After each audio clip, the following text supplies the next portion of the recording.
মৰিয়নি নকছাৰীত কালিন্দী সমাজ কল্যাণ পৰিষদৰ প্ৰতিষ্ঠা দিৱস উদযাপন। চাহ জনগোষ্ঠীৰ অন্য এক লেখত ল'বলগীয়া জাতি হৈছে কালিন্দী জাতি। কালিন্দী সমাজৰ লোকসকলে তেওঁলোকৰ সমাজৰ লোকসকলক পৃথককৈ শিক্ষা দীক্ষাৰ ক্ষেত্ৰত আগুৱাই নিয়াৰ লক্ষ্যৰে বিভিন্ন ধৰণৰ কাৰ্যসূচী গ্ৰহণ কৰি আহিছে। অসমৰ প্ৰতিখন জিলাতে একোখনকৈ কালিন্দী সমাজ উন্নয়ন পৰিষদ নামেৰে সমিতি গঠন কৰি কালিন্দী সমাজৰ লোকসকলক উন্নয়নৰ দিশত আগুৱাই নিয়াৰ প্ৰয়াস কৰি আহিছে তেওঁলোকে।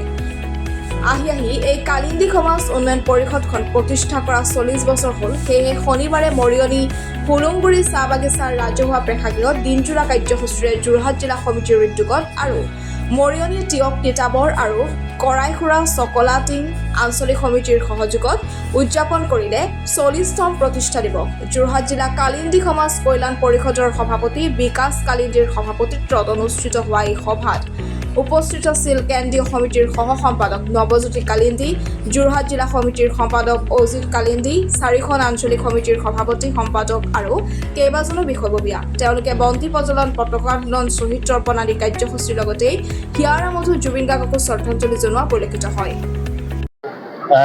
সদৌ কালিন্দী সমাজ কল্যাণ পৰিষদ কেন্দ্ৰীয় সমিতিৰ নিৰ্দেশ মৰ্মে আমি যিহেতুকে অহা 9 এপ্ৰিল তাৰিখে আমাৰ বিধানসভা নিৰ্বাচন আছে, এই নিৰ্বাচনৰ প্ৰতি লক্ষ্য ৰাখি কেন্দ্ৰীয় সমিতিৰ সিদ্ধান্ত মৰ্মে প্ৰত্যেকটো জিলা সমিতিক এইবাৰ আমাৰ যি কালিন্দী সমাজৰ 40তম প্ৰতিষ্ঠা দিৱস উদযাপন কৰিবৰ বাবে তেখেতসকলে সিদ্ধান্ত গ্ৰহণ কৰিছে। আৰু সেই সিদ্ধান্ত মৰ্মে আমাৰ যোৰহাট জিলা সমিতিয়ে আজি যোৰহাট জিলা সমিতিৰ অন্তৰ্গত থকা টিয়ক, মৰিয়নি, চকলাটিং, কৰাইখোৱা আৰু তিতাবৰ আঞ্চলিক সমিতিৰ সহযোগত যোৰহাট জিলা সমিতিৰ উদ্যোগত আজি মৰিয়নিৰ হুলুংগুৰি চাহ বাগিচাত আমাৰ সদৌ অসম কালিন্দী সমাজ কল্যাণ পৰিষদৰ 40তম কেন্দ্ৰীয় প্ৰতিষ্ঠা দিৱস উদযাপন কৰিবলৈ লৈছোঁ। আৰু আমাৰ কেন্দ্ৰীয় সমিতিৰ কালিন্দী সমাজৰ উদ্দেশ্য 1987 চনৰ আজি 4 এপ্ৰিল তাৰিখতে আমাৰ কেইবাজনো বৰেণ্য ব্যক্তি প্ৰয়াত আমি তেখেতসকলৰ আজি নাম স্মৰণ কৰিবই লাগিব।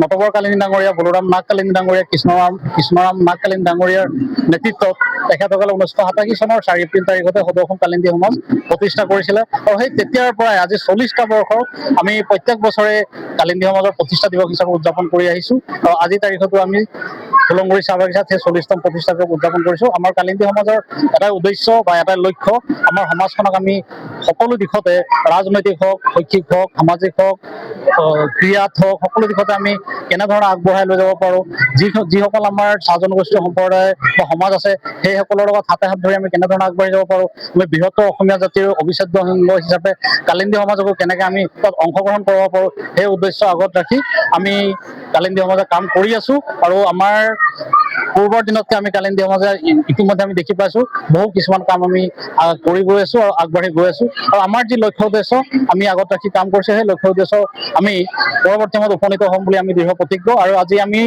এই যোৰহাট জিলা সমিতিত আমাৰ সকলো কালিন্দী সমাজৰ বিষয়ববীয়া, কালিন্দী সমাজৰ ৰাইজ, আই মাতৃসকল আমি সকলোৱে সমবেত হৈ আমি আজি সংকল্পবদ্ধ হৈছোঁ। আমাৰ নিজ জাতিৰ প্ৰতি আমাৰ যি দায়বদ্ধতা, সেই দায়বদ্ধতা সকলোৱে আমি শ্ৰদ্ধা সহকাৰে পালন কৰি যাম আৰু আমাৰ যি লক্ষ্য পুনৰ গৈছোঁ সেই লক্ষ্যত আমি উপনীত হ'ম। ঠিক আছে। মৰিয়নিৰ পৰা সূৰ্য দাসৰ ৰিপৰ্ট, এন এক্সপ্ৰেছ।